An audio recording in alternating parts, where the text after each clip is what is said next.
Hello Libra, welcome dito sa aking channel, Kapalaran 888. Welcome. Alamin natin kung anong messages, vibration, gabay energy para sa inyong lahat. Ito ay para sa inyong lahat, Libra. This first week ng April. Okay?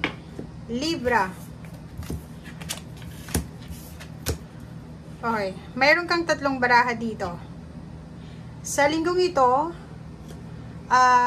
may blessing ka na proteksyonan, makaiwas sa kung ano man na sakuna or sa kung ano man na mga issues or ano man na mga bagay-bagay na posibleng magpahamak sa'yo. Okay? So, blessing to shield and safeguard you. So, para sa kaligtasan mo to, Libra. So, kung halimbawa man na nag-aalala ka sa kung ano man itong pinag-aalala mo sa ngayon, huwag kang mag-alala kasi you are protected. You are guided and you are protected. Okay? Next is number 26, 8. A blessing for the right word. So, bless ka din dahil wala kang makakaaway sa linggong ito. Dahil lahat ng mga sasabihin mo is nasa tama. Walang magagalit sa'yo. Okay? Masasabi mo yung tamang mga bagay-bagay na gusto mong sabihin and walang magagalit sa'yo. Number 15, 6, balance. Magkakaroon ka din ng parang appreciation dahil sa pagkakaroon mo ng kapamilya or blessed ka dahil sa pagkakaroon mo ng pamilyang yan.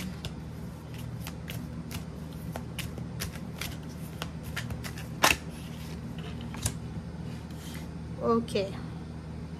Kaso lang, may mga Libra dito na posibleng nakakaramdam ng takot. Yun na nga, kaya lumabas yung unang barahang number 9 na a blessing to shield and safeguard you. Kasi may nararamdaman kang trap in fear. Diba? Parang nakikita natin dito na may mga Libra na hindi sila sigurado sa kung ano yung mangyayari sa kanila. Especially sa family nila. Okay, masaya sila dahil buo yung pamilya nila. Hindi nagkakawatak-watak. But may mga Libra ditong natatakot kayo para sa future ng pamilya nyo. Diba?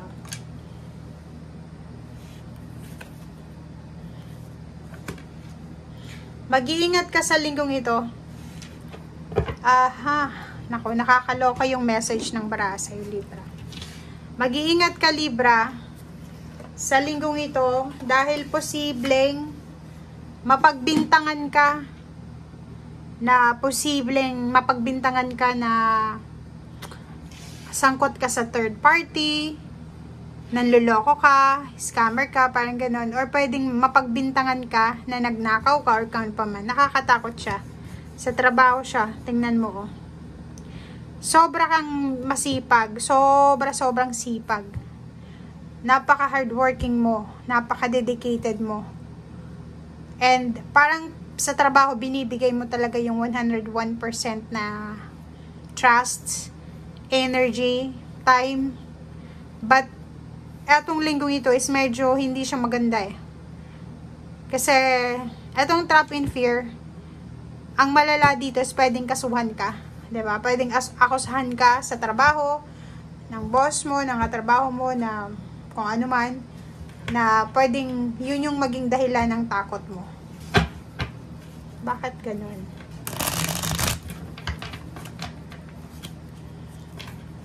Pero wag kang mag-alala.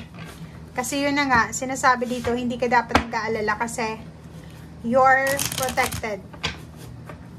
Okay? As long as na hindi ka nagsisinungaling, as long as wala kang ginagawang masama, huwag kang matakot, Libra. Diba? Kakaloka. Comment down below, guys. Ang reading na to is Monday from April 1 to 7. 7 days siya. Within the 7 days, paki-comment sa comment section kahit na Sunday, April 7, if ever na nangyari to. Kasi masasangkot ka sa pag-aaway eh. It's either chismis siya, inaakusahan ka, or ikaw yung nag-a-accused.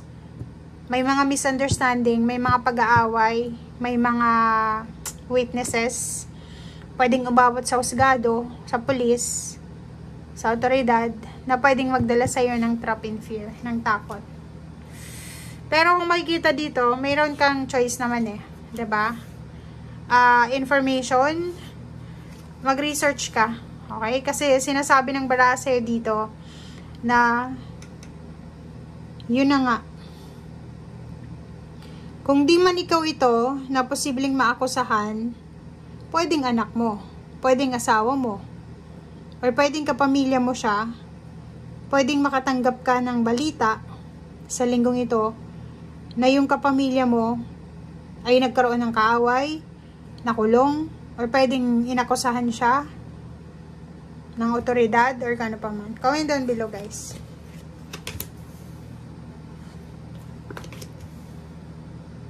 But ang focus mo ngayon is victory and success, 'di ba? Alam mo siguro sa sarili mo na wala ka namang ginagawang masama, or itong kapamilyang ito na inaakusahan is wala namang ginagawang masama. So, victory, success, justice, yun yung gusto mong mangyari sa linggong ito.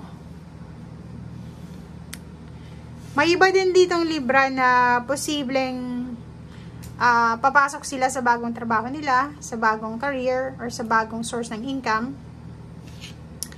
And may iba din sa inyo dito, Libra, na makakatanggap ng recognition, ng awards, promotion, salary increase, or kung ano man to na pagpapala. May mga okasyon, it's either wedding anniversaries, kasal, birthday celebration. Meron ditong housewarming, house blessings. Isang balita ang matatanggap mo, mabilis na balita na yung anak mo biglang nagpakasal. Isang balita na yung kakilala mo na may sakit, nagkaroon siya ng parang solusyon sa kanyang sakit, parang ganon. Relationship, may mga relationship na nasira na posibleng nagkabalikan, may reconciliation, or kano pa man. Pwede din na trabaho. May bagong trabaho na pwedeng i-offer sa'yo, it's either promotion sa trabaho, salary increase, relationship na naghihintay, posibleng naghihintay pa rin. If nasa long distance relationship ka, nandun ka pa rin sa paghihintay, comment down below. And yung iba naman sa inyo dito na naghihintay ng graduation, parang ganon. If parent ka, mother, father, naghihintay ka ng graduation ng anak mo, excited ka na, but until now, naghihintay ka pa rin. So, pwedeng maghintay ka ng 4 months, 3 months, or yun, 3 or 4, or 4. So, yun. Okay guys, so thank you for watching. Bye!